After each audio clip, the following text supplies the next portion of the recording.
आज की कहानी भाइयों के नाम। ये कहानी मुझे एक भाई ने इंस्टाग्राम पर सुनाई। उसने कहा, मुझे आज रिश्तों का एहसास हुआ है। मैंने हैरत से पूछा, वो कैसे? तो कहने लगे, हम दो भाई हैं। मैं छोटा हूं। माँ बाप के मरने के बाद हमें दूरियां बढ़ने लगी। छोटी छोटी बात पे झगड़ा होने लगा, कभी बच्चों की वजह से तो कभी जमीन की वजह से। मेरी अपनी दुकान थी, अच्छा खासा कमाता था। बीवी ने मुझे कहा, हम अलग रहेंगे। तुम्हारा भाई और उसके बीवी बच्चे हम पे बोझ हैं। भाई ने गाय भैंस रखी हुई थी, उनका दूध बेचकर गुजारा करता था। मैंने अकड़ और गुस्से में भाई से कहा, देख पारशीद, तू काम काज तो कोई करता ही नहीं। तुमको बड़ा समझकर आज तक बर्दाश्त करता रहा, अब मैं तेरे साथ नहीं रह सकता। भाई मुस्कुराया, अच्छा पुत्र, कोई बात नहीं। तू अलग होना चाहता है तो जी सदके, बता कहां से दीवार देनी है। मेरी बीवी पास आई, ऊंचे कमरे हमने ले लिए, मिस्त्री लगाया, दीवार बन गई। भाई अलग हो गया, मैं खुश था। बीवी पास बैठी आकर, देख बशीर, अब हम आजाद हैं, अब हम जो दिल चाहे करेंगे। बीवी ने नई गाड़ी की फरमाइश की, मैंने ले ली। बीवी ने आईफोन का कहा, मैंने ले दिया। एक दिन भाई गली से गुजर रहा था, मैं इग्नोर करके जाने लगा। भाई ने आवाज दी, छोटे, क्या बात है पुत्र? घर में दीवार क्या उठी, तूने तो बात करना भी छोड़ दिया। मैंने जान छुड़ाते हुए कहा, कुछ नहीं भाई, बस जल्दी में था। भाई ने कंधे पे हाथ रखा, पुत्र ख्याल रखा कर अपना और फजूल खर्ची ना किया कर। मैं इग्नोर करके चला गया। मैं अनजान था भाई के हालात से। भाई का छोटा बेटा बहुत बीमार था। भाई के हालात भी ऐसे नहीं थे कि उसका इलाज करवा सकता। दूसरी तरफ मैं, जिसके पास लाखों रुपए थे। मैं अनजान था भाई के हालात से। एक दिन भाई मुझे कहने लगा, बशीर, कुछ पैसे चाहिए थे। मैंने गुस्से से कहा, भाई यार, एक तो आजकल काम नहीं चल रहा दुकान का, ऊपर से तू मांगने आ गया। मेरे पास कुछ नहीं है। बीवी ने भी मेरी तारीफ की, अच्छा किया, इनकार कर दिया, खुद कमाए ना। 1 साल गुजर गया था, मैं भाई के घर नहीं गया कभी। भाई के हालात बहुत खराब हो गए थे। मैं अनजान था, गुर्बत का ये आलम था। भाई ने किसी से उधार लिया हुआ था। उधार वाला घर आया, भाई को गालियां दी, बहुत बेइज्जत किया। मोहल्ले वालों ने बताया, मारा भी था उन लोगों ने भाई को। दूसरे जाने भाई का बेटा मौत से लड़ रहा था।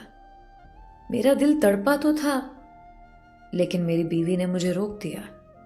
हम क्यों ये मुसीबत अपने गले में डालें? मैं भी रुक गया।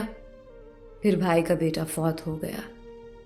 बस नाक रखने के लिए भाई के पास गया, झूठा दिलासा दिया, घर लौट आया। भाई वक्त से पहले बूढ़ा हो गया था, दाढ़ी सफेद हो गई। मेरा कारोबार उरूज पे था। फिर एक दिन कुछ यूं हुआ, मेरी दुकान पे डकैती हुई। चोर सब कुछ छीन कर ले गए और जाते हुए मुझ पे फायरिंग भी कर गए थे। गोलियां मेरे सीने और पेट में लगी थी। मैं मौत के करीब था। बाजार के लोग इकट्ठे हो गए, मुझे अस्पताल ले गए। मेरी 6 बेटियां और एक बेटा था। मैं मरने से पहले अपने बच्चों का सोचने लगा, उनका क्या होगा? मेरे बच्चों को कौन संभालेगा? मेरी 6 बेटियां, उनका सहारा कौन बनेगा? मेरी बंद होती आंखें, अंधेरा छाने लगा। जब होश आया तो मेरा बूढ़ा भाई पास बैठा था, मेरे बच्चे पास बैठे थे। मैंने आंख खोली, हाथ हिलाना चाहा, लेकिन मेरा जिस्म सुन्न हो चुका था। डॉक्टर कह रहे थे, बहुत सी नसें कट गई हैं, वक्त लगेगा ठीक होते। मैं ना चल सकता था ना उठ सकता था। सिर्फ देख और सुन सकता था। मैं जिंदा लाश था। मैं भाई की तरफ देख रहा था। भाई ने जेब से पैसे निकाले, डॉक्टर को दिए। ये लो, पूरे 4 लाख हैं। डॉक्टर ने कहा, अब आप इनको घर ले जाएं और मेडिसिन देते रहें। मेरे बच्चे भूखे बैठे हुए थे। भाई ने मेरी बीवी को आवाज दी, दी रानी, कुछ पका बच्चों के लिए, बच्चों को भूख लगी है। बीवी खामोश थी। भाई ने अपनी बीवी को कहा, कल ये दीवार तोड़ देंगे, सब एक साथ रहेंगे। मेरे 7 बच्चे, भाई के 5 बच्चे। मेरी बीमारी की वजह से सबकी जिम्मेदारी भाई के कंधों पे आ गई थी। मेरी बीवी रो रही थी, बच्चों का क्या होगा। मैं दिलासा देना चाहता था, लेकिन जिसमें हरकत नहीं थी।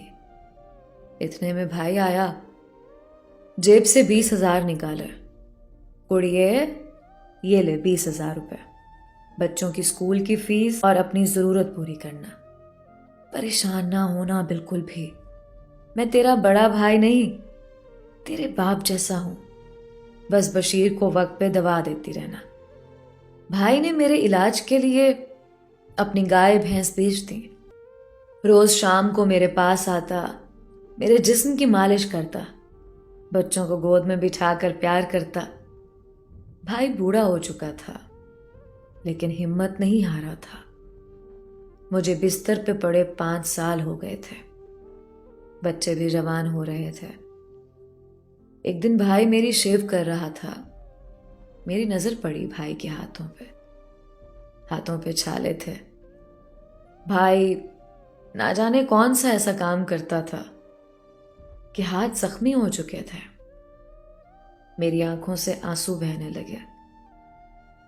आखिर अपना खून अपना होता है। आखिर भाई भाई ही होते हैं। मैं भाई के हाथ चूम लेना चाहता था। मैं भाई को सीने लगा लेना चाहता था। इतने में मेरी बड़ी बेटी पास आई। बड़े पापा, मुझे कॉलेज की फीस दे दें, कल आखिरी तारीख है। भाई ने सर पे हाथ रखा। अच्छा मेरी धी रानी, मैं शाम को ला दूंगा तुमको पैसे। भाई ने जूता पहना, तेज कदमों से बाहर की जानिब चल दिया। भाई का टूटा हुआ जूता, फटे पुराने कपड़े। मैं चीख चीख कर रोना चाहता था, लेकिन जिसमें ताकत नहीं थी। फिर आखिर 7 साल बाद मैं ठीक होने लगा और चलने फिरने लगा। मुझे एहसास हो गया था, आखिर भाई भाई ही होते हैं। मैं इतना कहूंगा, ना झगड़ा करो आपस में।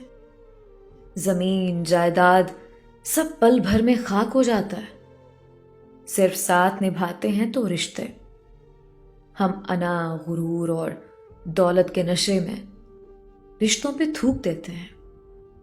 लेकिन बाखुदा, जब बेबसी की इंतहा होती है, फिर भाई ताकत बनकर साथ खड़े हो जाते हैं।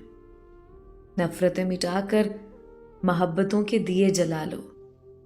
अपने भाई से नाराज हो तो सुलह कर लो, कि इससे बड़ा कोई नेक अमल नहीं।